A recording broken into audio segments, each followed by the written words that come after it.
although they say that they're fair, actions speak louder than words, di ba? Kaya nga daw, si... Ako alam ko binabanatan niya kung sino. Di ba? Si Risa Hontiveros. Hindi talaga fair siya. Hindi pa gumana yung suggestion ko kagabi. Ma'am, para dito kay ma'am. Hindi pa gumana yung suggestion ko. Kasi may suggestion ako eh. Sabi ko, if ever man lumalim ang baha, manood lamang ng impeachment ni VP Sara at tuhupa na yan. Hindi ho ata gumana. Kasi yun ang solusyon ng administrasyon na to sa mga problemang kinahaharap natin. By the way napakatindi ho ng naranasang baha ng mga kababayan natin sa iba't ibang bahagi ng Metro Manila, Northern Luzon, at diyan sa NCR. Napakarami hong talagang malalalim ho yung mga nangyaring baha. Pag-uusapan ho natin yan dito sa video na to. Pero bago yan, so ang like at subscribe, masaya na ho tayo dyan sa mga susumali sa ating committee. Yung join button, nandyan lang ho sa... Ito ho, Batangas. Pagka naririnig kasi natin yung salitang Batangas, lugar na Batangas, ito pumapasok sa utak natin eh. Si Jinky Luistro, First District Representative yan eh. Tama ba? Tama ba yan si Jinky Luistro? Saan siya representative?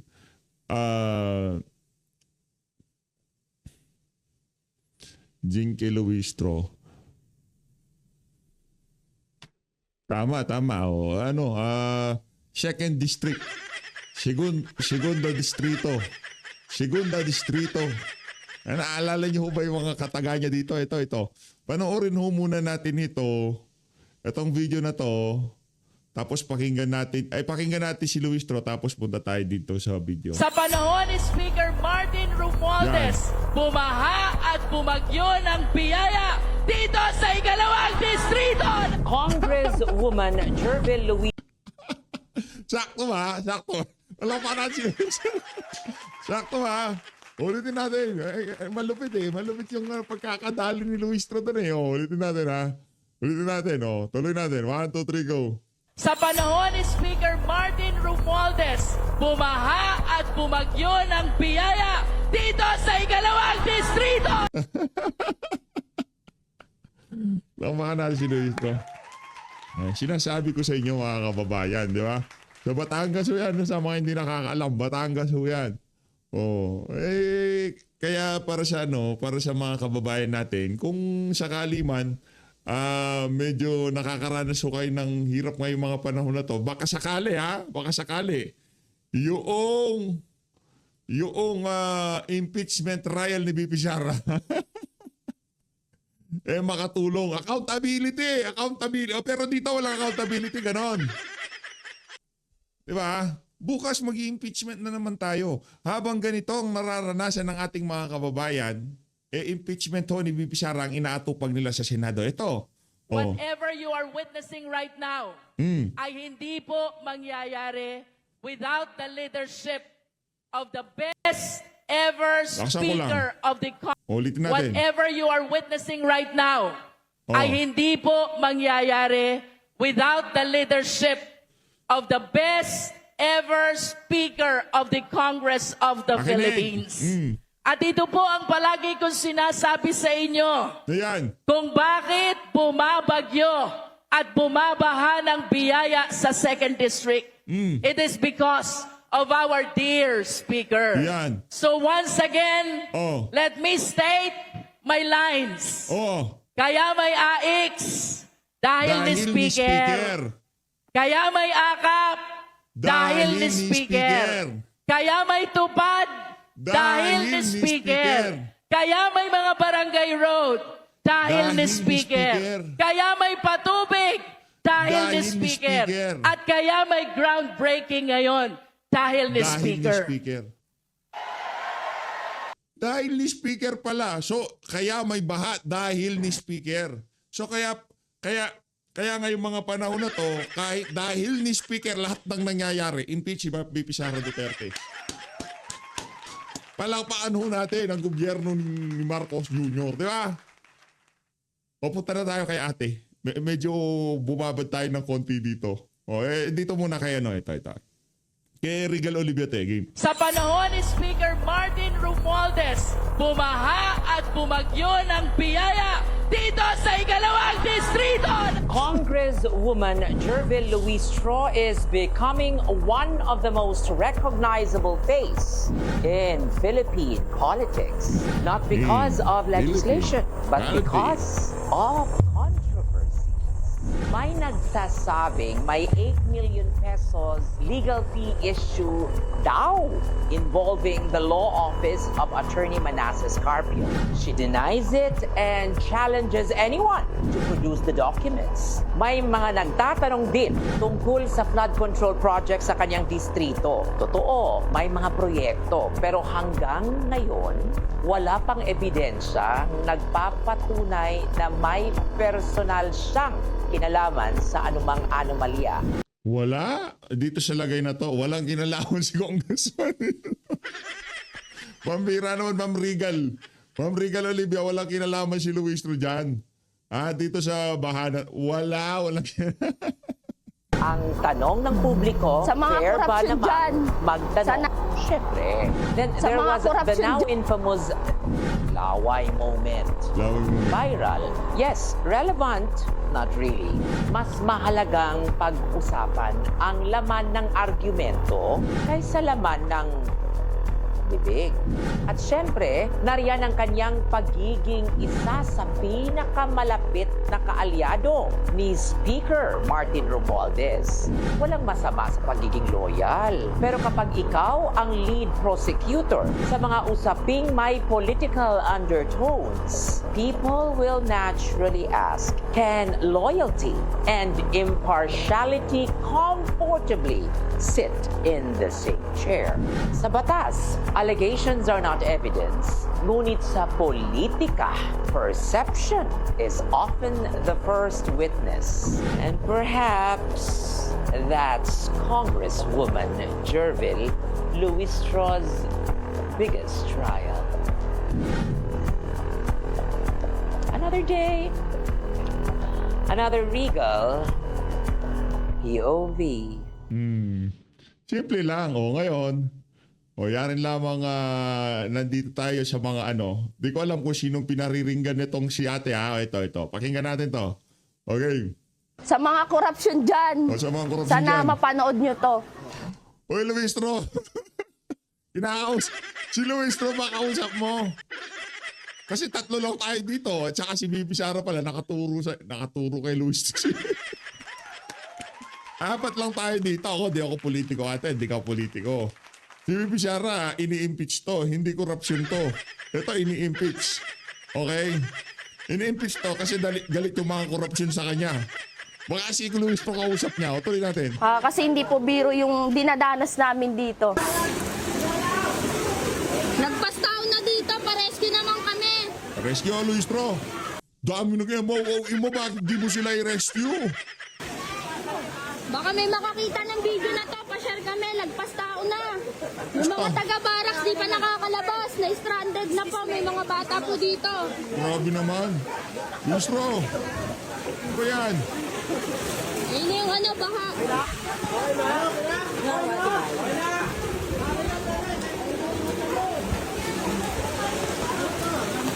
Yan. Ayun na, nagtutulong-tulong na sila.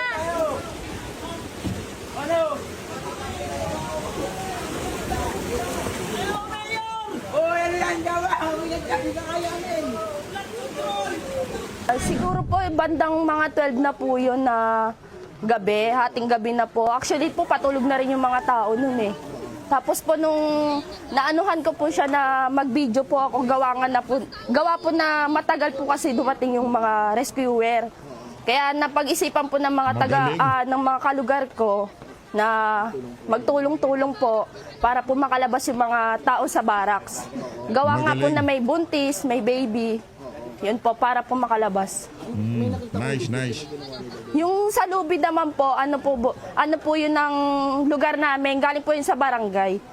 Kumbaga po nandito po talaga yan, ang ginawa po nila, nilabas po para po magamit po sa pagtulong-tulong paglabas ng mga tao. May nakita rin po akong bata.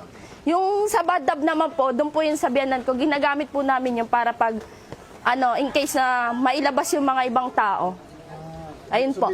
Opo, volunteer po ng mga kalalakihan dito. Gaano kahirap yung sitwasyon? Sobrang hirap po. Halos lampas tao po yung baha dito. Halos namin ito nadadanasan taon-taon. Ayun po. Actually po kahit wala pong bagyo, tumataas pa rin po dito yung baha. Lagi po yan. Ano pong apilan niyo? Ano panawagan niyo sana? Sa mga korupsyon dyan, sana mapanood nyo to. Kasi hindi po biro yung dinadanas namin dito sa tuwing taon-taon. Yun lang po. Salamat. Ang kailangan po namin ngayon dito, ayuda para sa mga kapitbahay namin. At saka po sa mga nakanood po ng video na video viral po, wag po kayong mangusga kasi hindi nyo po alam yung kalagayan namin dito na lilikas po kami agad. Hindi po agad-agad kasi biglaan po pagtaas ng tubig dito. Yun lang. Ako naiintindihan natin yun. Kasi nga yan kumbaga, kaya ka plus flood di ba? Hindi mo naman inaasahan yan. Walang tubig, maya-maya bigla na lang tataas yan. Hindi yan. Pero meron naman siguro kung lagi nyo naman nararanasan yan, taon-taon na nararanasan nyo. Tapos meron na pabalitang bagyo. Medyo dapat nag-ano na kayo ng konti, nag-ready na kayo ng konti. Kasi alam nyo naman, medyo inutil tong administrasyon na to. At least, wala naman kayong maaasahan, di ba? Busy si Sandro, nagpapa-interview kasi siya daw nagkaroon ng negotiation between Marcos camp and Duterte camp na yung Duterte administration na mag-a-assign ng executive secretary, speaker of the na yun, kumbaga sa Supreme Court moot na yun. Patapos na yung termino ng tatay mong bangag.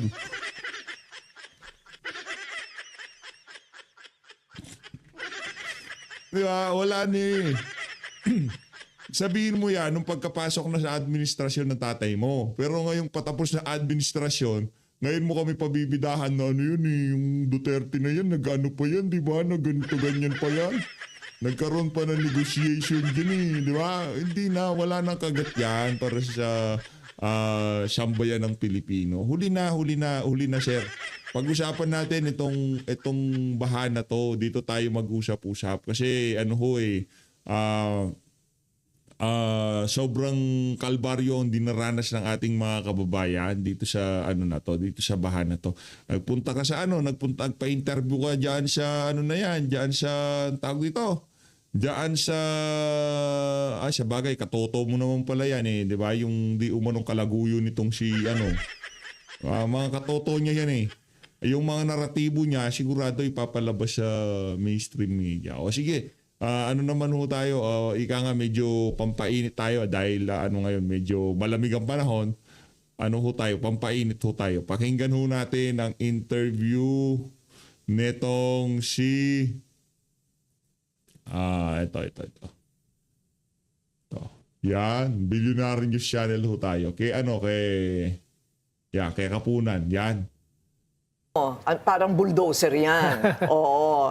Magandang umaga, Attorney Lorna. Good morning, Karina. Pinsan yan, si Lorna Kapunan, pinsan ho niya si Luis Tro. Tingnan magkamukha Di ba? Parang pinagbiyak na parang pinagbiyak na prutas, nabubulok.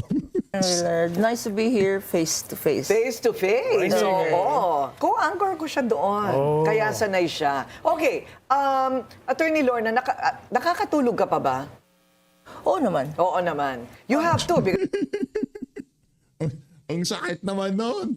Mga Corina, tanong mo, Atty. Kapunan, bakit? Dapat ba siya makonsensya sa mga pinagagawa niya sa buhay niya? Kung nga niya si Elton John, Elton John. Papa John's ata yung Papa John's. Kamukha niya si Elton John's. Because you have to be sharp. Yeah. But ibang schedules kasi. Before the sauna, ang schedule ay hapon. So we can still go over our documents, Right. tsaka pwedeng gumising ng hindi naman 6 o'clock in the morning. Ngayon, 10 o'clock. Oo eh. 10 o'clock in the morning. In fact, sana nag-caucus dapat sila because even the senator judges were saying, pwede ba 10:30? Because of their travel time, no? Correct. Pero hindi Travel pa na ano yan. Tsaka rush hour yan. Hindi That's ba? true. Oo. So, okay. Sa nakalipas sa mga araw, kayo po'y talagang naging napaka-aktibo dito sa prosecution. So, ano po ba at this point ang pangunahing layunin ng prosecution sa presentasyon ng ebidensya on this particular article? Ibalik natin sa issue ng impeachment, no? Yan. Because ang impeachment, klarong-klaro, dapat may public official, no? At ang public official dito yung vice president kasi siya yung impeachable officer. Hindi yung mga SDO, hindi yung mga kung sino yung mga senior disbursement officer nila, no? Kasi doon dinadala ang usapan ng mga senator judges. Number one, impeachable office. Ba't magaling ka pa sa mga senator, Judge? Mag-senator ka kaya? Kung yun na nakalagay sa circular na hindi lang si BP Sara may pananagutan. May pananagutan siya. Siyempre siya ang head of agency. Pero ang nakalagay dyan, hindi lang si BP Sara may pananagutan. Kung may mangyari dyan, kung pinagpipilitan mo yan, kapunan, mag-senador ka. Sa susunod na alalat, tumakbo ka. Number two, pera ng bayan. Public office is a public trust. Again, linilito nila, ginagawa nilang criminal case, no? Sasabihin na naman nila, Yan, ano yan? Kapunan, ano yan? Ito, hindi pa public office siya public trust to. Ito. Hindi, baka nag-uulyanin na to si Kapunan. Ano yan? Sa Batangas yan, yung katabi mo araw-araw, lugar niya yan, no? Ano yan? Hindi pa public office, public trust. Loka-loka. criminal case to, dapat estafa. O dapat ganyan, no? Puro dapat. Pero hindi. Sa taong bayan, dapat alam nila na ito hindi criminal case. Ito hindi civil case. Ito hindi administrative impeachment case ito. Okay, so are you trying to present the evidence to the public or to those senators? I think to both, no? Because the public must understand that this is all for them. Para sa kanila naman to, no? Oo. At dapat Hindi para sa amin yan. Anak ng toko, wala kami na pa. Ilang 14 day na tayo niyan. 14th day na tayo. Bukas, Lunes. Mapahanggang sa ngayong mga panahon na to, may 300 million na nagagastos natin. Wala pa kaming napapala dyan sa impeachment na yan. Eto kinahaharap ng mga kababayan natin ngayong mga panahon na to. Hoy Kapunan, makinig ka ha. Yan ang problemang kinahaharap ng mga kababayan natin ngayong mga panahon na to. Anong mapapala namin dyan sa impeachment na yan? Ito, imbestigahan nyo dyan sa impeachment. Impeachment ni Bizarro sa may flood control. Okay lang. Wala problema. dapat makita rin ng public kung paano nagre-react ang mga senator judges. Because they have to, kasi ang ginajudge dito, Corina, Ngayon, kasalanan ng mga senator judges kung bakit hindi naiintindihan ng ating mga kababayan yung impeachment. Pamira naman, sinising nyo po yung senator judges. Ano magagawa natin kung wala talagang ebidensya? At pinagpipilitan nyo na dapat yung naratibo nyo, wala na nga kasi kayo sa House of Representatives. Nasa impeachment court na kayo. and Willard, hindi Nahuli lang kayo ang Vice President. Ang ginajudge dito rin ng taong bayan ay ang mga senador. Naku, yun na, guilt trip na Under siya. oath of political neutrality. At saka Walang political neutrality. Risa Hontiveros, Bam Aquino, maging tong si presiding officer, bago pa mag-umpisa yan, ano sinabi na niya? Hindi niya naman gusto si VP Sara. Nagpapakagit na siya hanggat maaari. Pero itong si Bam Aquino, Risa Hontiveros, Kiko Pangilinan, neutrality. Diba gustong bumalik ng dilawan at mga pinklawan sa Malacanang? Anong Luka-luka talaga. Nag-uulyanin ka na ba, Kapunan? Luka. Pamira, ano ba nakain mo? Ano ba sininghot mo? Utot ni Luis Tro? Ito si Luis Tro, oh. Ayan siya, oh. Pambira ka naman, oh. Huwag ganon. to act with justice. Napakalinaw yan sa oath nila. Ito, So act with justice dito sa isipin dapat nila na binabantayan sila ng taong bayan. And at this stage, klarong-klaro ng ebidensya. No? Walang ebidensyang klaro. Fishing expedition meron. Huwag mo sabihin sa amin na klaro ebidensya. Ano kayo, prosecution. Bias yan. Hayaan mo kaming mga manunood ang magsabi na klarong-klaro ang ebidensya. Ganon ka simple, Luis to. Huwag mo sabihin sa amin klaro dahil prosecution ka. Huwag din sabihin sa amin ng depensa na walang ebidensya kasi depensa sila. Kaming mga miron. Kaming mga manunood ang magsasabi kung klaro o hindi klaro. Anak ng toko, perinisik nyo na, gusto nyo, klaro pa. Gusto nyo, kayo pa magsasabi sa amin kung ano tatanggapin namin at hindi namin tatanggapin. Mga siraulo ba kayo? Ako nasa ako, ilang araw, restrain ako, kumbaga. Ang dami kong reservation sa mga issue na gusto ko sabihin dahil nga medyo nagpipigil tayo ng sarili natin, hindi natin sinasabi. Pero pagka mga ganito na parang nag-uulyanin na nasa menopausal stage ng kanilang pagkadalaga, nabubwisit ako pagka sabihin, klaro na, wag mo kami pangunahan kung klaro o hindi klaro.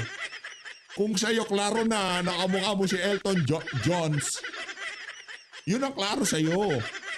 Okay? Tuloy. Nakalimutan na yata nila yung oath. May ganun pala sa oath nila. Oath to Meron. justice. Yeah. Oh. Oath to for the impartial administration of justice. Alam mo kung mga kababayan, matinding pagpipigil ang aking ginagawa nito. Ang pangalan to, kay Kapunan, sa lahat na sinasabi niya. Marami pa akong gusto sabihin, kaso pagpipigil talaga Saka political neutrality. Oath Yan, nila political yun. neutrality. Oo. So sila ang babantayan din. Dapat alam nila, hindi pwede yung linilito nila ang taong bayan. At saka hindi pwede Linilito. Kayo nang ginagawa nyo, linuloko nyo ng harapan. Linuloko nyo sa bayan ng Pilipino. Ang takan nyo. Sabi nyo ilalabas nyo si Mary Grace Piatos. Wala Mary Grace Piatos. Sabi nyo ilalabas nyo yung assassin. Walang assassin na lumabas. Sinong nanduloko? Sinong nalilito? Kayo. yung linalabas Ginusto mo yung PH sa clip eh. Diba? Meron ka ng nararamdaman na huwag mong panoorin yan. Kasi hindi ka naman matutuwa yan, kapunan yan eh. Diba? Huwag mo nang panoorin eh. Pinanood mo pa rin eh. O kaya yan ang napala mo. Ganyan talaga. although they say that they're fair, actions speak louder than words, di ba? Kaya nga daw, hindi fair si... Alam ko binabanatan niya kung sino. Di ba? Si Risa Hontiveros. Hindi talaga fair si... But some of them do you find some of the minority effective in just simply playing devil's advocate? Kasi syempre kailangan marinig mo ang magkabilang panig, or has it become ridiculous? I think it has become obvious. It has become kagaya ng yung linilito nila na dapat magpasalamat tayo sa Vice President kasi nagbibigay ng gamot, nagbibigay ng pagkain, lalo na sa mga bundukin, lalo na sa Mindanao, etc. etc. That's not the issue. The Vice President has a separate budget for that. Meron hindi ba sub judice ito? Di ba? Ay, sabagay, abogado to. Alam niya ako, hindi ako abogado. Kaya nga nagtatanong ako, pwede pala to, no? Kaya para sa mga mga taga-defense, magpa-interview na rin kayo. Dapat sabihin niyo, pasalamat ang mga hindi kinarakot ni VP Sara. Pinambili niya ng gamot at pagkain yung kaya confidential fund, di ba? Siyang lahat naman sila meron regular budget, merong social services budget. But when you're talking about confidential funds, naka-enumerate at sinabi ng witness, exclusive. Anong ibig sabihin ng exclusive? Pag wala doon, bawal. Mahirap bang intindihin yan? Pag wala doon, bawal. At saka nakalagay rin sa joint circular ang listahan ng bawal. Hindi pwede yung medicines, etc. No? Now, even if sabihin nila pwede, kasi ginamit ito sa mga informants, even if sabihin nila pwede, saan ang resibo? Assuming na pwede. Kasi sasabihin nila, napaka-stricto nyo naman. They have no choice. The circular itself says strict application. Nakalagay dun sa circular. Shall be strictly interpreted. Hindi kagaya ng rules of court, no? Substantive compliance and all that. Pero strict na nakalagay. Why? Because hindi nila pera yan. Hindi nila personal pera yan. Correct. Pera natin yan. Hindi lang yon. Not only strict, the agency must have clear internal controls. Pag nakakalusot ng ganyan na iba ang kunyari, security officer, Ito na ang pagbagsak ni Kapunan, feeling ko. Pagdating sa kanyang karera, pagdating sa usaping legal, ito na ang pagbagsak niya. Pagbagsak na ni Kapunan. ang tumanggap ng pera, saan ang internal control mo dyan? Sino nga ba yung magkokontrol? Eh di yung tumanggap ng pera. O yung nagbibigay, namimigay. O yun nag-instruct.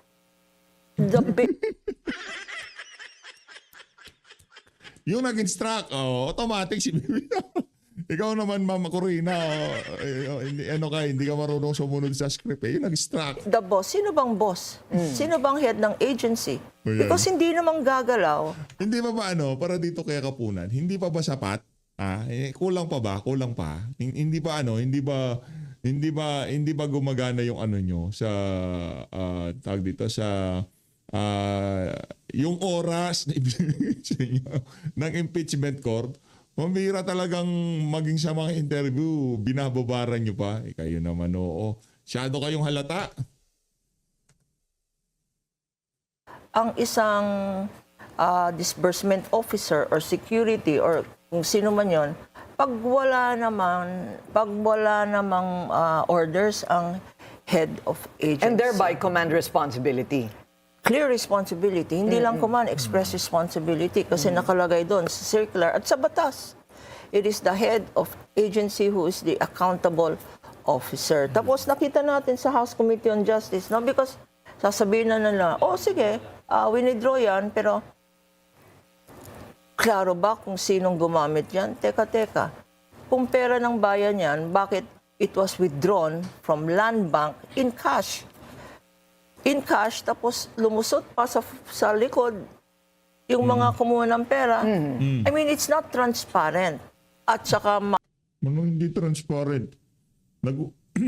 Pag ba yung pera dahil malaki ang halaga, sinabi ng bank manager, doon na kayo dumaan sa likod kasi maraming tao sa harap, baka matiktikan kayo. Hindi na kagad transparent. Ang hindi transparent, pumasok ka sa land bank, tapos nang hold up kayo nang hindi transparent, madam. Pero kung legal yung mga dokumento at yung paglabas lang ng pera dahil nga malaki at delikado, makita sa harap, matiktikan, dahil hindi secure ang ating kapaligiran, pinadaan kayo sa... Walang problema yon. Kahit hindi naan pa yan sa CR, kahit inilusot pa yan sa bintana, diba? Walang problema dyan. As long na yung mga dokumento na ibinigay dyan sa land bank, areglado. Yung naman, maalala natin sa House Committee on Justice, Madriaga said, 4 na duffel bags yan. At sa isang araw din, Huwag mong ibida sa amin yung yung Madriaga. Kasi kung hindi nyo rin iaharap sa impeachment trial, para ka lang tanga dyan, para ka lang siraulo na ibinibida sa amin yung mga bagay na hindi naman mangyayari pala sa trial. distribute yan sa 4 na sites. If that is in accordance with the law and the circular, dapat meron specific persons, Tapos paano ka na? And for what purpose? And for what purpose, Bakit bibigay mo yung duffel bag sa isang nightclub dito sa Timog, malapit dito? Ganun po. Bakit ibibigay mo sa... Pinasinungalingan na yun ng may-ari, tapos ipinakita na rin yung CCTV doon sa araw na sinabi nitong si Madriaga. Sinungaling talaga itong mga taga-prosecution na to. Yan ang dahilan kung bakit hindi kayo mananalo dito sa kaso na to. Sa totoo lang. Yung mga ganyang dirty tactics nyo, napaka-dirty na mga tactics nyo. Sa isang malapit sa office ng ombudsman, bakit dadalhin mo sa isang mayor sa ganyan? Bakit dadalhin mo? That was very clear in the testimony in the House. So, klaro na. Sa tanong na, hindi niyo naman mapapatunayan na ginamit niya ng OVP, no? Ng Office of the Vice President. Attorney Lorne, ipapatawag niyo pa ho ba sa Senate si Ramil Madriaga? It depends, no? Because Patawag nyo sa we are, cross-examine yan. bago kasi siya sa listahan namin, yung dapat i-testify niya, baka maging muta ang academic. At saka we were reminded na to limit the number of witnesses. Hindi, ipatawag nyo nung limit. Kung yan ang magpapalakas sa kaso nyo, di ba? Siya ang nagsabi sa ombudsman, sa isang bar dyan sa yung Timog o kung saan man. Di ba? Ipatawag nyo kung yan ang magpapalakas sa kaso. Ano ba naman yung isang araw? Laki na ng gastos ng sambayan ng Pilipino. Ano ba naman gumastos tayo ng panibagong 25 million? Ano problema? Patawag nyo. Etc. Talaga si Kapunan Well, ako. it depends, no? Kasi kami mga under the control of the public prosecutors. Decision nila to. I see. Kung ako naman, hindi na rin. You know why? Ano siya, soft target Correct. si Madriaga eh. So feeling ko lang, he may be the way by which the opposition lilituhin na naman ng tao Yes. Naku, by lilituhin. attacking his background. Oo. His credibility and his background. Credibility, because in the first place, Ikaw, Ma'am Corina. Ay, hindi naman lilituin. Ano ba, di ba totoo na ano siya? Marami siyang kinahaharap na problema at siya talagang kahit na si San Pedro pwede niyang sabihin na siya ang diniliber niya. Di ba? Ganun ka korap ang Madriaga na yan. Pero para gamitin niya ni Kapunan sa interview niya na yan, ay ba napakalabo naman ho niya. now he's in jail. Di ba? Sabihin nila ba, yan ba ang credible witness nyo? Yung nasa preso, mga perjury and all that, blah, blah, Gusto blah. nga po nila maging senator judge yung nakakulong eh. Di ba? Oo. Pero, so my question is, Willard, at this point, they don't need Madriaga. Yes. Those checks look like... Senator Judge na nakakulong. Ay, ewan ko sa'yo, Ma'am Corina. Sino yun? Si Mike Defensor? Wala ang problema. Nakakulong siya. May pinaglalaban siya. O political persecution si Pastor Kibuloy. Wala ang problema. Diba? Political persecution. Ngayon gusto siyang dalhin sa Amerika. Bakit? Anong dahilan? Kasi nga siya ang isa sa mga magiging katulong ni VP Sara pagdating sa kampanya. Diba? Tutulong kay VP Sara pagdating sa kampanya. Isa pang problema, ano ho yan, na mabigat yung ginawa ng administrasyon na to sa KOJC, kay Pastor Kibuloy. Kaya kung sakaling manatili dito maraming hahabulin, maraming sasampa ng kaso at hindi rin biro yung resources ni Pastor Kibuloy para habulin lahat ng nanakit sa mga miyembro ng KOJC noong nagdaang KOJC siege. Walang problema. Tayo nga nagtanim lang ng pechay, agriculturist na daw. Naging senador di ba? Walang problema yun. No? Di nga school bukol nga lang, di ba? Merong kinaharap na kaso, nagtago, senador ngayon. Ayun naman, kala nyo naman yung mga senador nyo dyan sa Senado, yung mga santo talaga. So guys, maraming salamat po sa pag-support sa page update. Huwag po kayo magpaloko, mag-ingat po kayo lahat. Ang lahat ng Pilipinas.